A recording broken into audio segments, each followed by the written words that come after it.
Imagine a place with no sickness, no sorrow, nothing that ever ends. A perfect world where everything is finally exactly as it should be. And then imagine the one who built it, looking out over all of it and finding one thing, just one, that is still not right. Welcome back. We are walking through the whole Bible, one story at a time. Today, we step into the Garden of Eden, the second story in Genesis, and the day the first human being draws his very first breath. What was missing from a perfect world? By the end, you will see it, and why it may be the most human thing there is. The world was finished. Every sea poured into its place, every star hung in the dark. A garden was growing in the east, greener than anything that would ever grow again, heavy with fruit, watered by a river that split into four. And in the middle of it stood one man, the only one of his kind. He had everything, no fear, no hunger, no death, and yet the one who made him looked at all of it, the perfect world, the perfect garden, the single man inside it, and said something he had not said about anything else he had made. Not good. To understand it, we go back to the seventh day, the day the world was finished and still. The heavens and the earth were complete, but the ground was bare. No rain had yet fallen, no one had yet worked the soil. Only a mist rose from the earth, drifting across the empty ground. And then the Lord reached down into the dust. From the dust of the ground, he shaped a form, the shape of a man. And into that still and lifeless shape, he breathed the breath of life. The dust drew a breath. A heart began to beat. Eyes opened to their very first light, and the man became a living soul. The first heartbeat the world had ever heard from a creature like this. He was made of the same dust as the ground beneath him, and yet he was something the ground had never held before. Earth and breath, clay and spirit, in one living body. The Lord planted a garden for him eastward in a place called Eden, and there he placed the man he had formed. Out of the ground, he grew every tree that was pleasant to look at and good to eat from. And everywhere the man looked, there was color and sweetness and life. A river flowed out of Eden and parted into four, winding away through far lands of gold and onyx. Two of those rivers still run today, the Tigris and the Euphrates. Eden was not a dream, it was a real place, on a real map. And in the very middle of the garden stood two trees. One was the tree of life. The other was the tree of the knowledge of good and evil. The Lord gave the man only one command. In all that open, endless garden, only one. You may eat from every tree here, he said, freely, but not from that one. For on the day you eat from it, you will surely die.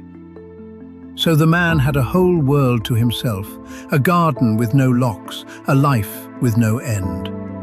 But the Lord looked at him there, alone among the trees, and saw the one thing that was not yet right.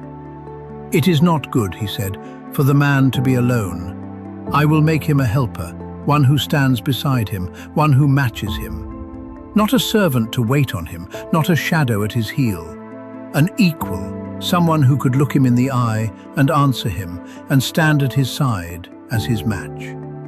And so the Lord began to bring the man company. Out of the same ground from which the man had been formed, the Lord shaped every animal of the field and every bird of the sky. And one by one, he brought them to the man to see what he would call them. Picture it, the creatures of the whole earth, walking up to a single man and waiting to be known. And the man looked at each one and named it. He named the great beasts of the field and the small things that crept through the grass, the birds that turned in the air above him, and the herds that moved across the open land. Whatever the man called a living creature, that became its name. It was the first work ever given to a human being, and he did it well. But something happened as the long parade passed by. They came to him in pairs, each creature with its own. The male and its female, the one and its match. Every animal belonging to another of its kind. Every animal except the man. He named 1,000 living things that day, and not one of them could answer him. Not one could stand beside him as his equal. Not one was bone of his bone. He had a name for every creature that breathed, but there was no one to say his name back to him. The first man, in a garden full of life, was the loneliest creature in it. So the Lord did for the man what he had done for no other creature in all the world. He caused a deep sleep to fall over him, deeper than any sleep since. And while the man slept, the Lord took a part of him, not from his head and not from his feet, but a rib from his side, from close beside his heart. And he closed the flesh again. From that piece of the man, from his own side, the Lord made a woman. Not from the dust this time, but from living flesh. The one creature in all of Eden who would not be shaped from the ground, but from a human heart. Then he brought her to him. The way a father brings a bride, the way a gift is carried to the one it was made for. And the man woke. He had named 1,000 creatures, and for none of them had he found a word like the one that rose in him now. The first poetry in human history, spoken the first time a person ever laid eyes on another. This is now bone of my bones, he said, and flesh of my flesh. She will be called woman, because she was taken out of man. She had not been formed from the dust, as he was. She had been formed from him, taken from his side, to stand at his side, his equal, his match. This, the story says, is why a man will one day leave his father and his mother and hold fast to his wife, and the two of them will become one flesh. The search was over, and the garden was complete at last. The man and the woman stood together in the green evening light, bare to the whole world, and not ashamed.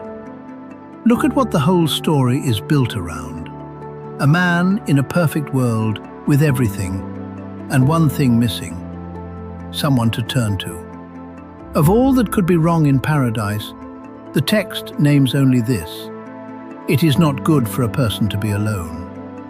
And then the whole chapter goes to work on it. The animals, the naming, the deep sleep, a woman made from his own side. A perfect world held up to answer a single ache. So if you know that ache, it helps to know where it comes from. It was the first thing God ever called not good. Not a flaw in you, but the oldest part of being human. It is the same ache the first man felt, naming a whole world of creatures, with not one of them to answer him back. You were never meant to carry it alone. If that ache is a familiar one, leave one word below: together. And if someone you know has been carrying their days on their own, send this to them. Stay with us, and remember, from the very beginning, you were never made to do it alone.